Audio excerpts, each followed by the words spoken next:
केसरेकर दाम्पत्य हत्येच्या निषेधार्थ 21 ऑगस्टला सांगली कुपवाड बंदची हाक. सकल हिंदू समाजाच्या सायंकाळी 4 वाजता मोर्चा. आरोपीवर कठोर कारवाईची मागणी. कुपवाड परिसरातील मनीषा केसरेकर आणि मोहन केसरेकर दाम्पत्याच्या हत्येच्या निषेधार्थ 21 ऑगस्ट रोजी सांगली आणि कुपवाड बंदचे आवाहन सकल हिंदू समाजाच्या वतीने करण्यात आले आहे. याच दिवशी सायंकाळी 4 वाजता सांगली शहरात निषेध मोर्चाही काढण्यात येणार आहे. कुपवाडमध्ये केसरेकर दाम्पत्यावर झालेल्या हल्ल्यात मनीषा केसरेकर आणि त्यानंतर उपचारादरम्यान मोहन केसरेकर यांचा मृत्यू झाला. या घटनेनंतर समाजात संताप व्यक्त होत आहे. आरोपी फरीद शेख याच्यावर कठोरात कठोर कारवाई करण्याची मागणी होत आहे.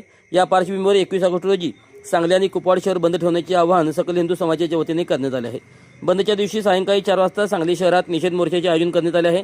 या मोर्चाला आमदार गोपीचंद पडळकर, आमदार संग्राम जगताप आणि आमदार महेश लांडगे यांची प्रमुख उपस्थिती राहणार असल्याचे आयोजकांनी सांगितले. आरोपीविरोधात सक्षम आणि भक्कम चार्जशीट दाखल करून न्यायालयात कठोर शिक्षा होईल अशा पद्धतीने तपास करावा अशी मागणी करण्यात आली आहे. तसेच या खटल्यासाठी ॲडव्होकेट हर्षद निंबाळकर यांची विशेष सरकारी वकील म्हणून नियुक्ती करावी अशी मागणीही आयोजकांनी केली आहे. या प्रकरणातील साक्षीदारांना योग्य पोलीस संरक्षण देण्यात यावे अशी मागणी करत आरोपीने पोलिसांवरतीही हातोड्याने हल्ला करण्याचा प्रयत्न केल्याचा दावा आयोजकांनी केला. दरम्यान या घटनेमुळे प्रभावित झालेल्या मुलांच्या भविष्यासाठी त्यांच्या शैक्षणिक पात्रतेनुसार वयाची अट पूर्ण झाल्यानंतर सरकारी सेवेत सामावून घेण्याबाबत शासनाकडे सकारात्मक निर्णय घ्यावा अशी मागणीही करण्यात आली. व्यापारी, नागरिक आणि विविध सामाजिक संघटनांनी 21 ऑगस्टच्या बंदमध्ये सहभागी व्हावे आणि सायंकाळी 4 वाजता सांगलीतील निषेध मोर्चात मोठ्या संख्येने उपस्थित राहावे असे आवाहन सकल हिंदू समाजाच्या वतीने करण्यात आले आहे. 15 ऑगस्टला सकाळी 6 वाजता कुपवाड शांतीनगर येथे एक अत्यंत संतापजनक घटना घडली. कर्नाटक राज्यातील बेळगाव जिल्ह्यातील खानापूर तालुक्यातील हेब्बाळ नावाचं गाव आहे.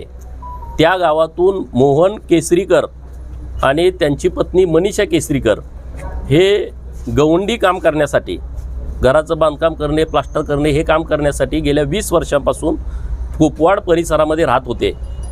आणि मागच्या 6-7 महिन्यापूर्वी अत्यंत कष्टानं त्यांनी एक जागा खरेदी केली. त्या जागेमध्ये छोटंसं घर बांधलं होतं. त्या घरामध्ये मोहन केसरीकर, मनीषा केसरीकर, त्यांची मुलगी मनाली जी 16 वर्षाची आहे आणि मनोज नावाचा मुलगा हे राहायला गेले होते.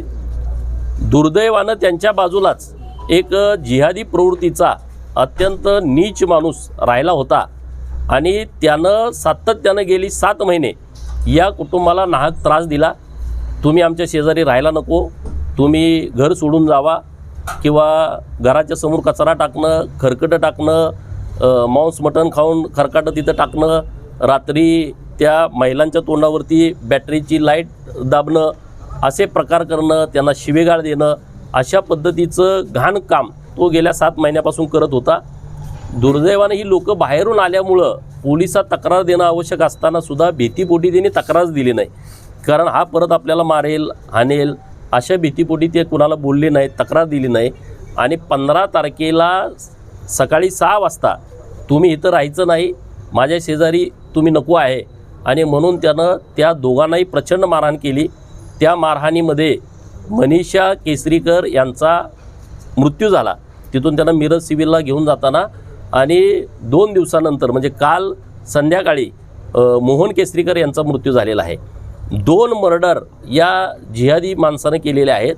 आणि त्यामुळं राज्य सरकारकडे आमची मागणी अशी आहे की तात्काळ हे फास्ट ट्रॅकमध्ये हे प्रकरण द्यावं. हर्षद निंबाळकर यांची सरकारी वकील म्हणून नियुक्ती करावी. या सगळ्या प्रकरणामध्ये जी त्यांची मुलगी आहे फिर्यादी आणि तिचा भाऊ आहे, हे दोघं तो साक्षीदार आहे, ही फिर्यादी आहे, अन्य काही साक्षीदार आहेत, यांना पोलीस संरक्षण द्यावं. कारण ही लोक कुठल्या थराला जातील याचा काही नेम नाही.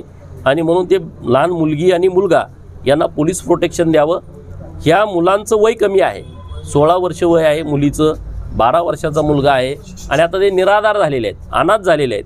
त्यांचे आजी आजोबा तिकडं गावाकडं राहतात, ते अंथरुणाशी खेळून आहेत. त्यांचा चुलता तोही गवंडी काम करतो, हातावरचं पोट आहे. आत्या ईश्वरपूरमध्ये राहते, त्यांचं पण हातावरचं पोट आहे. आणि म्हणून यांचं वय पूर्ण झाल्याच्या नंतर यांची शैक्षणिक पात्रता बघून यांना सरकारी सेवेमध्ये सामील करून घ्यावं अशी मागणी आमची सरकारकडे आहे. चार्जशीट लवकर दाखल करावं.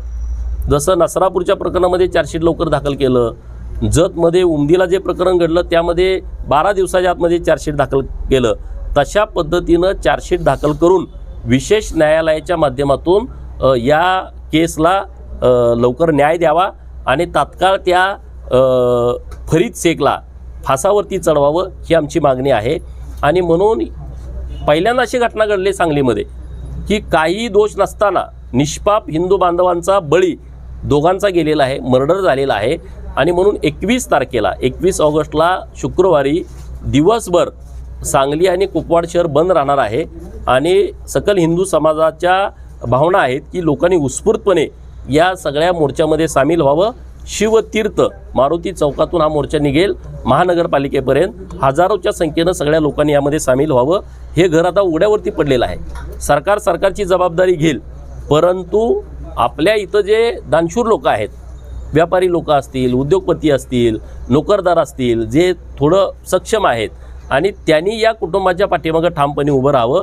आपण सगळ्यांनी आर्थिक मदत पण या कुटुंबाला केली पाहिजे, कारण आता ती मुलगी शिकायला 12वीला आहे आणि तिचा भाऊ पण एकदम लहान आहे. आता हे घर उघड्यावरती पडलेलं आहे. आपण सगळे जरा थोडं मदत केली तर हे एक कुटुंब चांगल्या पद्धतीनं उभा राहील. जी लोक गेले त्यांना तर आपण परत आणू शकत नाही, परंतु आपण त्यांना मदत करू शकतो. तर त्या दृष्टिकोनातून आपण मदत करावी. तर ह्या सगळ्या हिंदू संघटना यामध्ये सगळ्या सामील आहेत आणि त्यामुळं मोठ्या संख्येनं आपल्या सांगली शहरातील लोकांनी या मोर्चामध्ये सहभागी व्हावं.